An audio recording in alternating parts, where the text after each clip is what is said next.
सुबह की शुरुआत अब सूरज से नहीं होती, चिड़ियों की आवाज से नहीं, माँ की आवाज से नहीं। सुबह की पहली आवाज होती है नोटिफिकेशन की। टिंग टिंग। आंखें आधी खुली हैं, दिमाग अभी भी नींद और सच के बीच अटका हुआ है, लेकिन हाथ पूरी तरह ट्रेंड है। तकिए के नीचे रखा फोन बिना देखे उठ जाता है। अलार्म बंद, इंस्टाग्राम ऑन। पहली रील। दुबई की ऊंची इमारत, शीशे की बालकनी, नीचे शहर छोटा लग रहा है। From nothing to everything. दूसरी रील। BMW की स्टीयरिंग, घड़ी महंगी, कलाई पर tattoo, hard work pays off. तीसरी रील।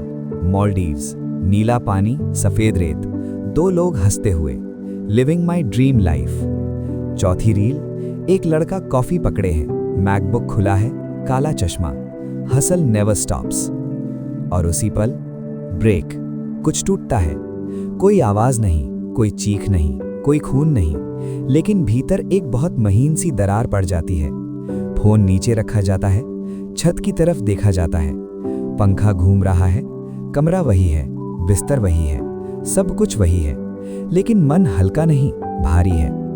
एक आवाज भीतर से कहती है, मेरे पास सब कुछ होते हुए भी मैं पीछे क्यों हूं? और यहीं से असली गरीबी शुरू होती है। आज का इंसान मिरर सीन।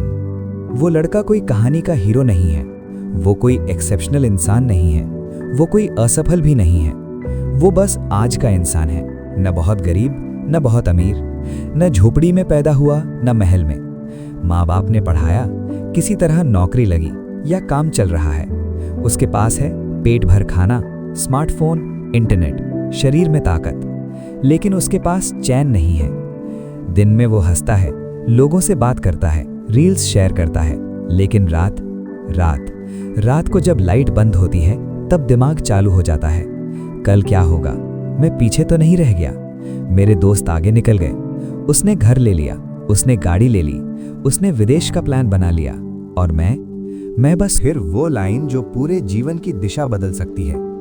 तुम रिच नहीं हो इसलिए परेशान नहीं हो, तुम परेशान हो इसलिए रिच बनना चाहते हो। लड़का चुप हो जाता है, क्योंकि पहली बार किसी ने उसकी हालत नहीं, उसकी जड़ पकड़ी थी। असली गरीबी कहां से शुरू होती है? बुद्ध जमीन पर एक सीधी लकीर खींचते हैं, ये तुम्हारी जरूरतें हैं। फिर उसके आगे कई लकीरें खींच देते हैं, और ये तुम्हारी इच्छाएं। फिर शांति से कहते हैं, गरीबी तब शुरू होती है जब इच्छाएं जरूरतों से आगे दौड़ने लगती हैं। लड़का उस लकीर को देर तक देखता रहता है। उसे समझ आने लगता है, वो गरीब इसलिए नहीं था कि उसके पास कम था, वो गरीब इसलिए था क्योंकि उसकी चाह कभी रुकती ही नहीं थी। सोशल मीडिया आज की सबसे बड़ी बीमारी। बुद्ध उसका फोन उठाते हैं, इंस्टाग्राम खुला है, वो रील्स देखते हैं, कैप्शन पढ़ते हैं, फिर कहते हैं, तुम दूसरों की हाईलाइट रील देख रहे हो और अपनी बिहाइंड द सीन से तुलना कर रहे हो। लड़का पहले हल्का सा हंसता है, फिर चुप हो जाता है, क्योंकि बात सच थी। वो जानता था, वो सिर्फ जीत देख रहा था, लड़ाई नहीं। पैसा गलत नहीं, खतरनाक कब बनता है? लड़का पूछता है, तो क्या पैसा गलत है? बुद्ध तुरंत मना करते हैं, नहीं। फिर जोड़ते हैं, लेकिन अगर पैसा मालिक बन जाए तो इंसान गुलाम बन जाता है। पैसा हाथ में अच्छा है, दिमाग में नहीं। लड़का सोचता है, वो दिन रात पैसे के बारे में सोच रहा था। हसल कल्चर का सच। बुद्ध कहते हैं, आज तुम्हें सिखाया जाता है सो मत, रुको मत, थको मत, लेकिन कोई ये नहीं बताता कि बिना रुके दौड़ने वाला अक्सर गलत दिशा में भाग रहा होता है। लड़का समझता है, वो थका मेहनत से नहीं था, वो थका कंपैरिजन से था। कंपैरिजन धीमा जहर। बुद्ध कहते हैं, कंपैरिजन धीरे मारता है, ये तुम्हें मारता नहीं, बस जिंदा रहकर मरने देता है। लड़के की आंखें भीग जाती हैं, क्योंकि ये बात उसने महसूस की थी। स्ट्रगल का असली मतलब। लड़का कहता है, मेरी जिंदगी में स्ट्रगल है। बुद्ध कहते हैं, स्ट्रगल इस बात का सबूत है कि तुम जिंदा हो। जो बिना स्ट्रगल के जीते हैं, वो भीतर से मर चुके होते हैं। लड़का पहली बार अपने संघर्ष से नफरत नहीं करता, प्रेजेंट की शांति। बुद्ध कहते हैं, तुम फ्यूचर की अमीरी में प्रेजेंट की शांति गिरवी रख रहे हो। चारों तरफ खामोशी छा जाती है। बुद्ध के आखिरी शब्द हवा में नहीं टिके, वे सीधे लड़के के भीतर उतर गए। तुम फ्यूचर की अमीरी में प्रेजेंट की शांति गिरवी रख रहे हो। लड़का कुछ नहीं बोला, क्योंकि अब बोलने को कुछ बचा ही नहीं था। उसने अपनी पूरी जिंदगी को एक साथ देख लिया। वो सुबहें जब वो जल्दी उठता था लेकिन खुश नहीं होता था, वो रातें जब वो देर से सोता था लेकिन चैन से नहीं, वो वीकेंड्स जो आराम के लिए बने थे लेकिन गिल्ट से भरे रहते थे। मैं कुछ कर नहीं रहा हूँ, मैं पीछे रह जाऊंगा, लोग क्या कहेंगे। ये आवाजें उसकी अपनी नहीं थी, ये आवाजें दुनिया ने उसके दिमाग में डाल दी थी। डर का असली चेहरा। लड़का पहली बार अपने डर को नाम देता है। मुझे गरीबी से डर नहीं लगता, मुझे फेलियर से भी नहीं। वो रुकता है। मुझे बेकार समझे जाने से डर लगता है। बुद्ध सिर हिलाते हैं। यही डर आज की दुनिया को चला रहा है। लोग पैसा नहीं कमा रहे, पहचान खरीद रहे हैं, और पहचान सबसे महंगी चीज होती है। लड़का समझता है, वो अमीर बनना नहीं चाहता था, वो नजर में आना चाहता था। रिस्पेक्ट और फियर का सौदा। बुद्ध कहते हैं, आज इज्जत दो तरह से मिलती है, या तो डर से या समझ से। डर से मिली इज्जत सस्ती होती है लेकिन भारी पड़ती है। समझ से मिली इज्जत धीरे मिलती है लेकिन टिकती है।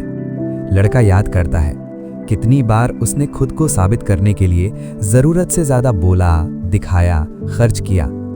अमीर दिखने की थकान। बुद्ध चलते हुए कहते हैं, रिच दिखना सबसे थकाने वाला काम है, क्योंकि इसमें तुम्हें रोज नया मास्क पहनना पड़ता है। लड़का मुस्कुराता है, कड़वी मुस्कान। वो जानता था कपड़े, phone, status update, location tag सब एक अभिनय था, और अभिनय हमेशा थकाता है। असली अमीर कौन होता है? लड़का पूछता है, तो असली अमीर कौन होता है? बुद्ध रुकते हैं, धीरे से कहते हैं, जो कम में भी डर से आजाद हो, जो सोते वक्त कल के बारे में नहीं आज के बारे में संतुष्ट हो, जो कंपेयर किए बिना खुद को देख सके। लड़का पहली बार इस डेफिनेशन में खुद को इमेजिन करता है और उसे अच्छा लगता है। सक्सेस का झूठा प्रॉमिस। बुद्ध कहते हैं, सक्सेस तुम्हें कभी खुश होने का वादा नहीं करता, वो बस अगला टारगेट देता है। और जब तक तुम ये नहीं सीखते कि रुकना कब है, तब तक सक्सेस भी तुम्हें दौड़ाता रहेगा। लड़का समझ जाता है, प्रॉब्लम सक्सेस नहीं थी, प्रॉब्लम बिना ब्रेक की दौड़ थी। स्लो लाइफ का साहस। धीमा चलना कमजोरी नहीं है, ये साहस है, क्योंकि भीड़ हमेशा तेज भागती है, और जो रुक कर सोचता है वही दिशा बदलता है। लड़का पहली बार स्लो होने से डरता नहीं। बुद्ध का असली फॉर्मूला। बुद्ध रुकते हैं, 3 उंगलियां उठाते हैं, लेकिन इस बार सिर्फ गिनती नहीं, मतलब भी देते हैं। कमाओ, लेकिन खुद को खोकर नहीं। अगर कमाने के लिए तुम्हें अपनी नींद, अपने रिश्ते, अपना स्वभाव खोना पड़े, तो वो कमाई महंगी है। बढ़ो, लेकिन तुलना में नहीं। तुम्हारी रेस किसी और की रेस नहीं है। जो तुलना करता है वो कभी फिनिश लाइन नहीं देखता। चाहो, लेकिन आसक्ति में नहीं। चाहना गलत नहीं, लेकिन अगर ना मिलने पर तुम टूट जाओ तो चाह तुम्हारी नहीं, तुम चाह के हो। वेकअप का असली मतलब। लड़का पूछता है, वेकअप का मतलब सिर्फ समझ जाना है? बुद्ध मुस्कुराते हैं, नहीं। वेकअप का मतलब है अब गलत चीजों पर अपनी जिंदगी खर्च ना करना। हर सुबह थोड़ा कम डर के साथ उठना। रिच येट का मतलब। रिच येट का मतलब है अभी सीख बाकी है, अभी ईगो गिरना बाकी है, अभी तुलना छोड़ना बाकी है, और यही सबसे कीमती सफर है। आखिरी सबक। बुद्ध आखिरी बार लड़के की आंखों में देखते हैं। जिस दिन तुम्हें कम में सुकून मिल गया, उसी दिन तुम अमीर हो गए, और जिस दिन तुमने खुद को समझ लिया, उस दिन दुनिया छोटी लगने लगेगी। फिर बुद्ध धीरे धीरे भीड़ में खो जाते हैं। कोई रोशनी नहीं, कोई चमत्कार नहीं, बस एक असर। अगली सुबह नोटिफिकेशन आती है, इंस्टाग्राम खुलता है, लेकिन इस बार कोई जलन नहीं, कोई कंपैरिजन नहीं। फोन नीचे रखा जाता है, एक गहरी सांस ली जाती है, और भीतर से एक नई आवाज आती है, wake up, we are not rich yet, but we are awake. अगर इस पूरी कहानी में आपने खुद को देखा हो, अगर आपको लगा हो कि लड़ाई बाहर नहीं अंदर है, तो सब्सक्राइब जरूर करें, क्योंकि यहाँ कहानियाँ आपको अमीर नहीं जागरूक बनाती हैं। धन्यवाद।